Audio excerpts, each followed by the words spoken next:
নমস্কার দর্শক বন্ধুরা, সবাই কেমন আছেন? ঘরে বাইরের আরও একটি ব্লগস নিয়ে চলে এসেছে আপনাদের কাছে।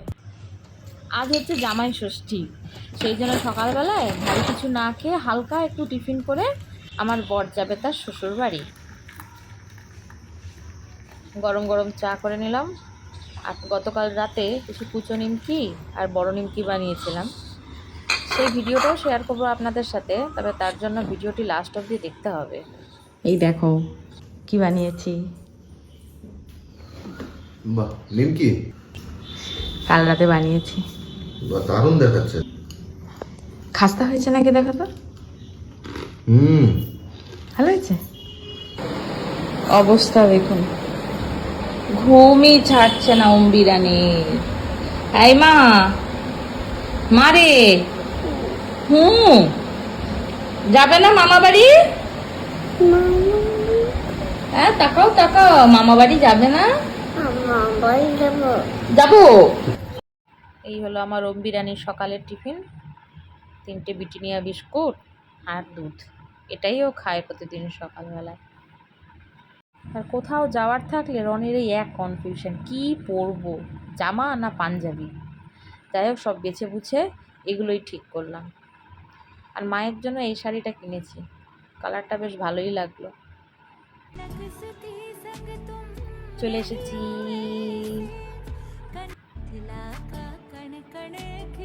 জামাইদের জন্য মোটামুটি আয়োজন চলছেই। মা আমাকে সকালের এই টিফিনের দায়িত্ব দিয়েছে, এগুলো সব রেডি করলাম, যদিও রান্না মাই করেছে।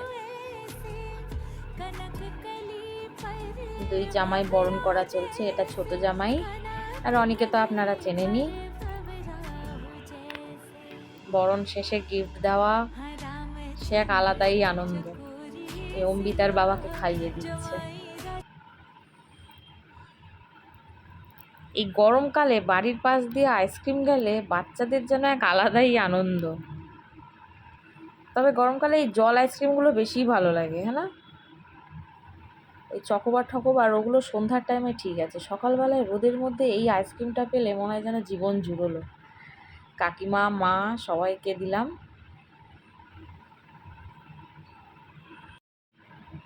দুপুরের খাওয়া মোটামুটি শেষ হলো। চলুন এবার আপনাদেরকে নিমকির রেসিপিটা শেখাই। এখানে মোটামুটি 200 থেকে 300 গ্রাম মতন ময়দা রয়েছে। তার সাথে দিয়ে দিতে হবে অল্প একটু চিনি, একটু বেশি করে নুন, কেননা যেহেতু নিমকি নুনটা তো বেশি লাগবেই, কালো জিরা আর সাদা তেল দিয়ে ভালো করে এরকম মেখে নিয়ে এরকম একটা ডো বানিয়ে ফেলতে হবে, ঠিক এরকম।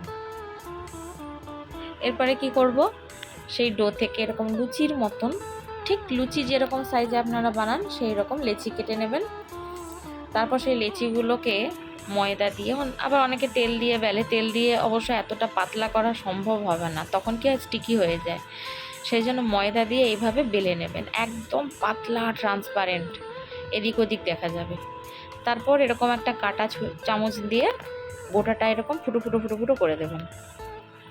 এবারে সাদা তেল দিয়ে পুরোটা বুলিয়ে নেবেন। আপনাদের কাছে যদি ব্রাশ থাকে তাহলে ব্রাশ করে নিতে পারেন। ভিডিওটি বানাবার সময় ভুলবশত স্কিপ করে গেছিলাম, তো ওই লুচিটাকে ওরকম তেল দিয়ে 4 ভাঁজ করে নেবেন। তারপরে হালকা আছে অনেকক্ষণ ধরে আস্তে আস্তে এপিট ওপিট করে ভেজে নেবেন।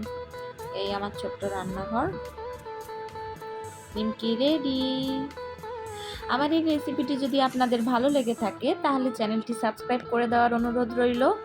আর অবশ্যই লাইক কমেন্ট করবেন, আপনাদের মতামত জানাবেন। সবাই ভালো থাকবেন, অনেক অনেক ধন্যবাদ।